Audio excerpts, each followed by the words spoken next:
Good evening. Welcome again to So Into Bourbon. Charlie, what do we have before us tonight? Tonight we will be reviewing the latest release from the Jack Daniels Distillery, Bonded Rye.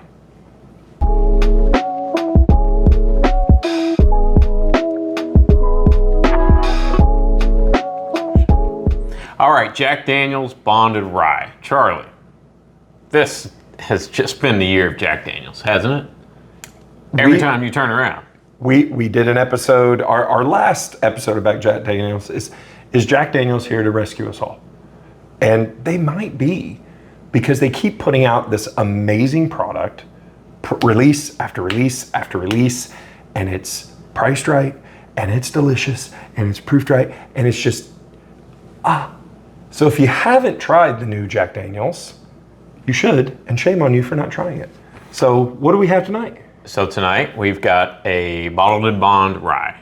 The Bonded Rye. This is their newest release, which everybody's like, why is that important? Why should we care? I'll tell you why you should care. Because... You almost dropped an F-bomb there. Shh. I'll tell you why you should care. Because a couple of reasons. Number one, bottled and bond. And number two, it's priced right. It's under $40 a bottle. And number three, this inaugural release is 7 years old. 7 years old. 7 years old. So let's get into it. Mash bill. Is it age stated on the bottle? It is. 7 years? I'm glad you asked that. Bottled and bond comes from the Bottled and Bond Act of 1897, which has some requirements. Number one, it's got to be from a single distillery. Number two, it has to be from a single distilling season. Number three, it has to be bottled at a maximum of 100 proof. Has to be 100 proof, only 100 proof, and it has to be a minimum of 4 years old.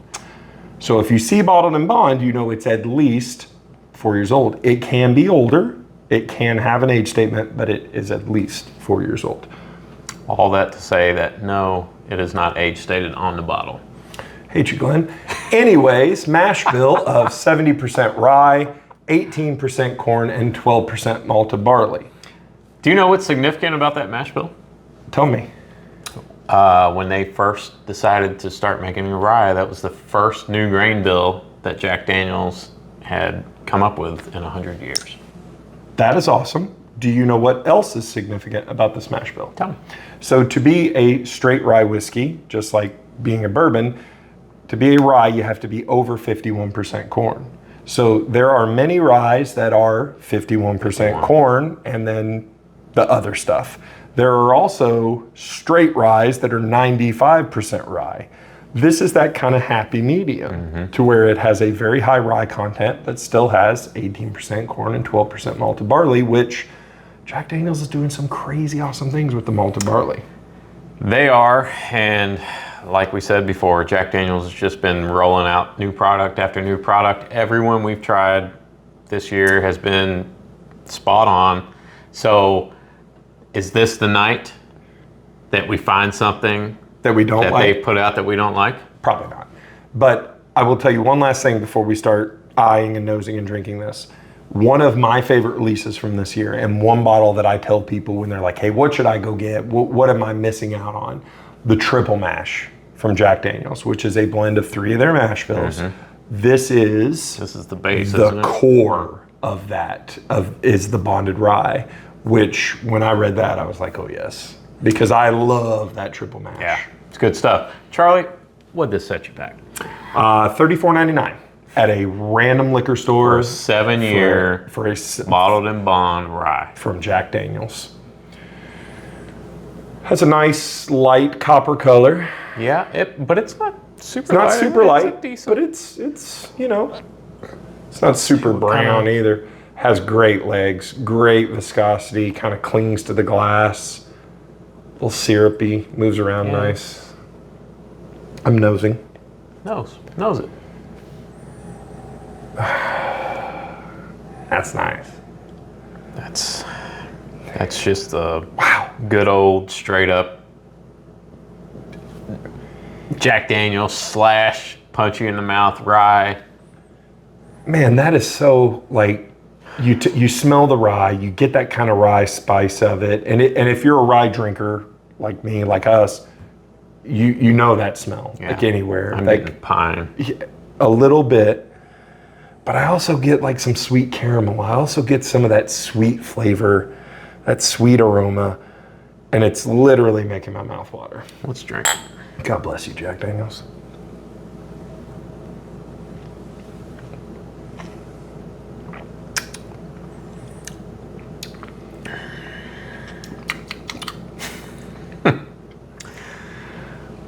That's a This is.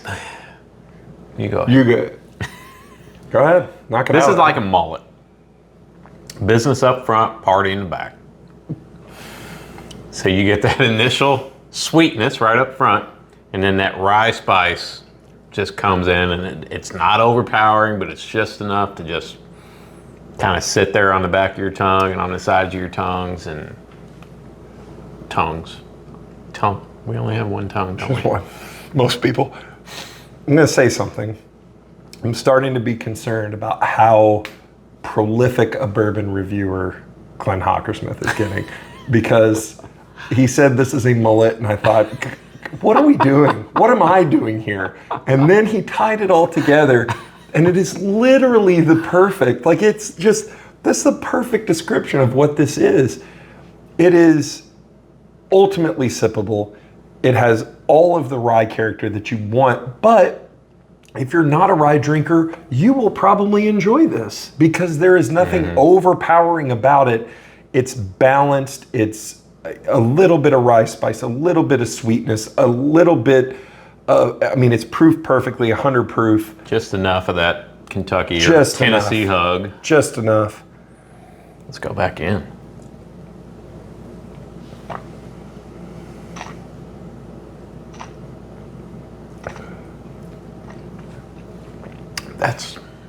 That's really It's really good.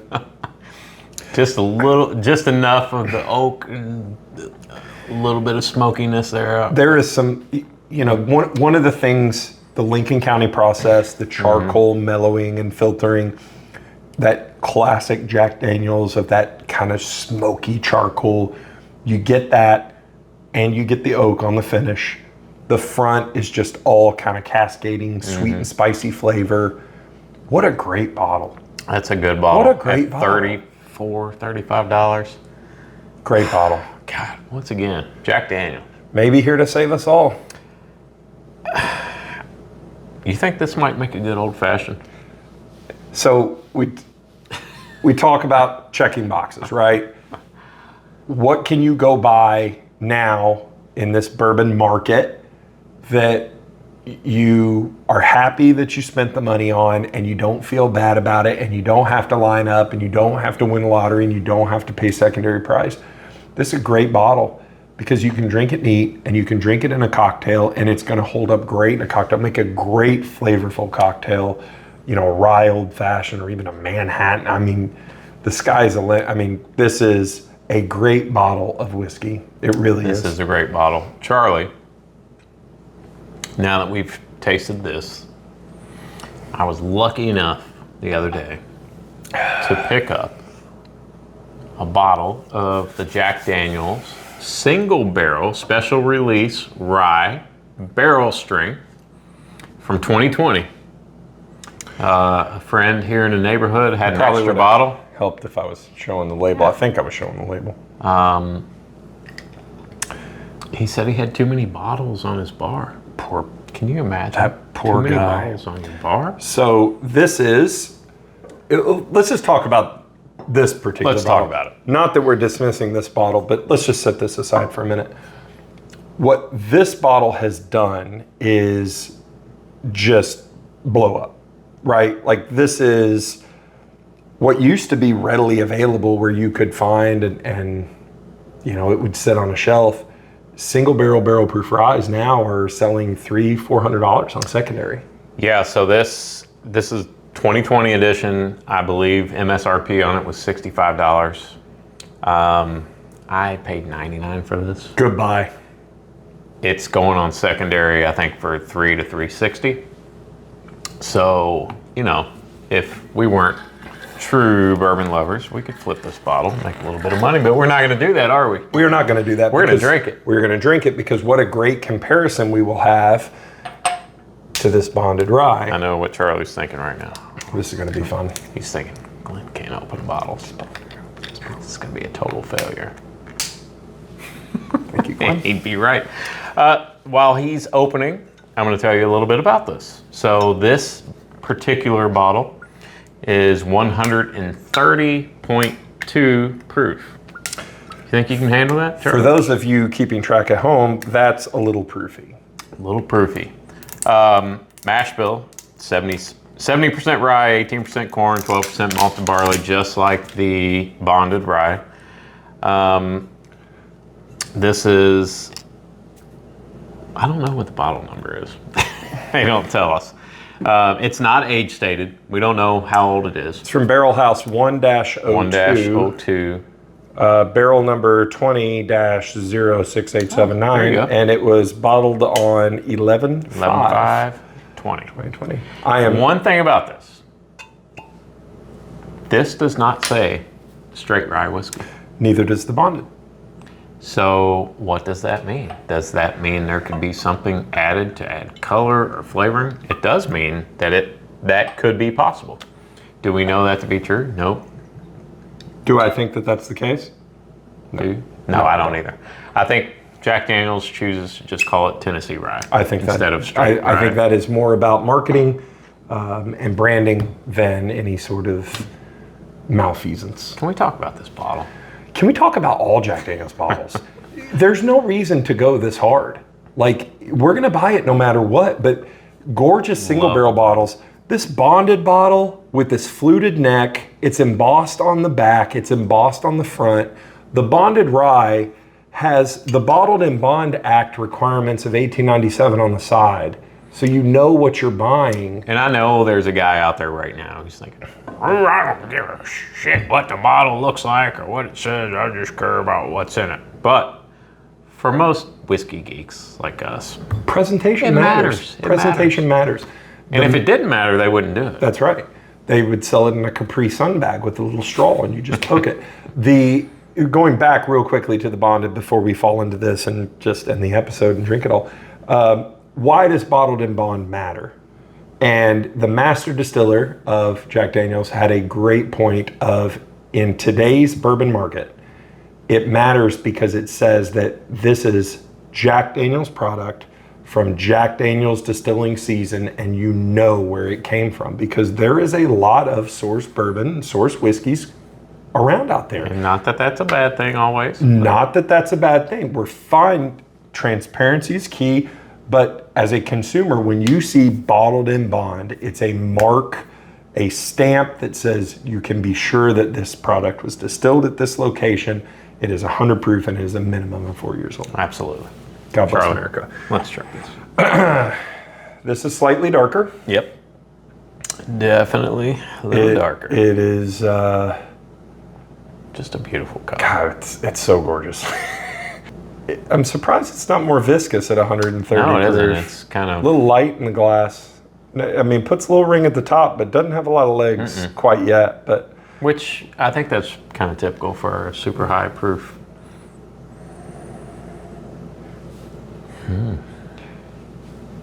The one thing that freaks me out, and this is not the first time that has happened, but when you pour me a nice little ounce and a half pour, and there is no alcohol or ethanol in the nose of 130 proof, I say sorcery and witchcraft.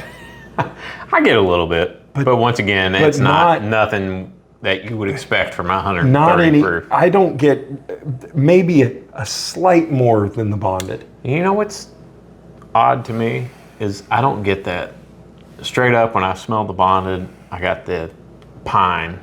That kind of minty spearmint. I don't get. There's a hint of it here, but not much. I get a little bit. I maybe get a little more of that on this than I do on that. Do you really? That's I do. Because I'm getting more of a vanilla. I get vanilla sugar. I get vanilla and chocolate. All right, I'm so excited. Jack Daniels.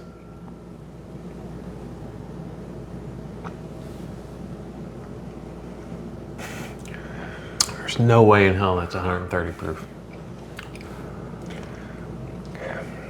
Although, now that I've said that, on the finish, you can kind of Well, feel that on your tongue, but on not your tongue. but not here. Not here.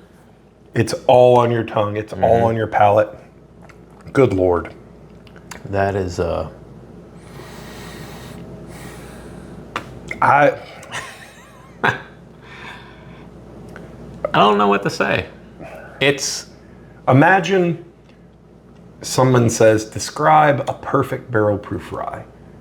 That's what it tastes like. Like spicy, but not too spicy, with flavors of oak. There's a little oak on the finish. it's not super Not a oaky, ton of though. oak, but Just there is enough. a little on the finish. And I get caramel and I get some chocolate. Dark fruit, Yeah. a little bit of cherry. That has no business being that good. It really doesn't. It really doesn't. And I know people are going to watch these episodes and be like, they're Jack Daniels honks, right? Like those guys like Jack Daniels. I wasn't before this year. I wasn't before this year. You know what? Something else that kind of stands out to me is I don't get the rye spice on my tongue, that tingly black pepper spice that came through on the bonded. Doesn't hang around long. It's almost like front palate, and then it dissipates really quickly, and you're left with This hits you all in the middle of your tongue. yeah. And it may be because of the proof. Maybe that's just the alcohol content It- kind of overwhelming. I don't know. All I don't know know. is that it's super flipping good. Yeah. And there are that's I get it. I understand. So one of the things was secondary market, and there is a secondary market. Yes, it exists, blah, blah, blah. Get over it. There are bottles that have a secondary value because of its collectability and hype. And there is a secondary market that exists because stuff is so damn good that people want it and they are willing to pay dearly for it. I like to think that this is the latter. That's one of those. Maybe a little bit of both, but Maybe a little bit of both, but good Lord. I mean, and it's a little more heavy on your tongue than what you expect for. When you look at it, it doesn't appear super viscous, but it's more substantial on your tongue. though.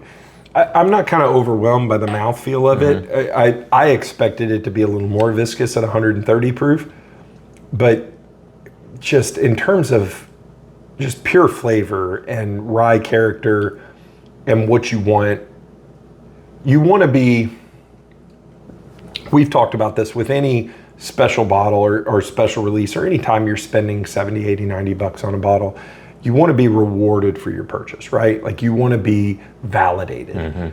This is a bottle where, yeah, you're validated. This was worth the money.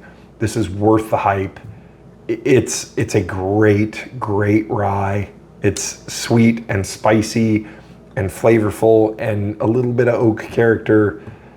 Freaking Jack Daniels, man. And this is one of those bottles that, man, if you can find it at retail, you've got a steal on your hands. But I wouldn't balk at all paying more for it. Yeah. You know, it's I will tell you this. So when I go into liquor stores, which is not that often, I'm not in liquor stores as much as you think I am. This is the only bottle that recently that I have been asking for. Have you all seen any Jack Daniels barrel proof rye? and I haven't seen any in a liquor store. Like I said, I got lucky. A friend in the neighborhood was selling this one. So Great snag, great bottle. And just to bring it back, I mean, if you can't find this, which you probably can't, just like us. I'm glad you brought that back out, because We're gonna chug it? no, No, we're not. but if I had to choose between the two, I think I'd pick the bonded rye, just because it's so much cheaper. Yeah. It's probably going to be widely available, Yes. and it's not 130 proof, which I do enjoy the higher proof. But let's be honest, if you're sitting around on a Friday or Saturday night and you want to have more than one pour, you probably don't want to be drinking 130 proof, and that is just as flavorful, gives you just as much enjoyment. I have a soft spot for affordable bottles and bond. My favorite bottle of all time, and we have done an episode on this, and you should go back and watch that episode. It was the first episode we ever released. My favorite bottle of bourbon of all Link it time. right here. He's linking it right there. My favorite bottle of all time is Heaven Hill's 6-year bottled in bond. It was a $9 bottle. I have a soft spot in my heart. I don't disagree with anything that you said. That is a special bottle. And it goes to show you, when it comes to whiskey and bourbons, you do not have to break the bank. You don't have to win the lottery. You don't have to stand in line. There are great bottles out there. That is one of them. Charlie, now is the time To tell them what to do. follow us and subscribe on YouTube. I thought he was going to say chug both of them, but we're not going to do that. That would be unprofessional on camera. And probably kill us. Probably. Check us out on Facebook, So Into Bourbon, Instagram, So Into Bourbon. Bourbon? You can tell this third episode So of the night. no, it's not. It's our first episode. We were only professional. So Into Bourbon on Instagram and Facebook, and follow Glenn on TikTok. And don't forget, as always, keep your wallets loose. And your bungholes tight. Good night, everybody. Peace out. That was going off the rails a little bit. Well, Jack Daniels has that effect. There you do. What'd you say? There you do. There you do. There you do. There you do. I can't think of real words, but I can come up with fake ones. There is our new catchphrase. There you do. Glenn has 1/2 a 12% beer and goes, there you do.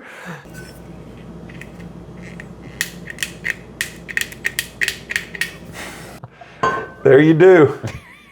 Good enough. Oh. Oh. There you do. All right, No, there you do. There you do. All right. Only Jack Daniels bottles make that noise. I'm here to tell you. Monologue. Have you ever been to a real rodeo? I don't know. Like in Texas? Like, I look super fat in that picture too. it's just your face. I don't like to fool people. All of my pictures should be taken from 50 feet away. 50 feet away, I look pretty good. They'll be like, oh, that guy looks good. And then you get closer and it's like, no, that's not. There you do. There you do. There you do, my friend. Ouch. There you do. You know what they say? There you do. There you do. Now I gotta get back up. Oh my gosh, I shouldn't have touched it. I guarantee it's right where I put it. Yeah, it's right where you put it. I can guarantee you that. Well, you know what they say, Glenn. There you do. There you do. All right. All right, let's do this. As per usual, Jack Daniels, bonded rye.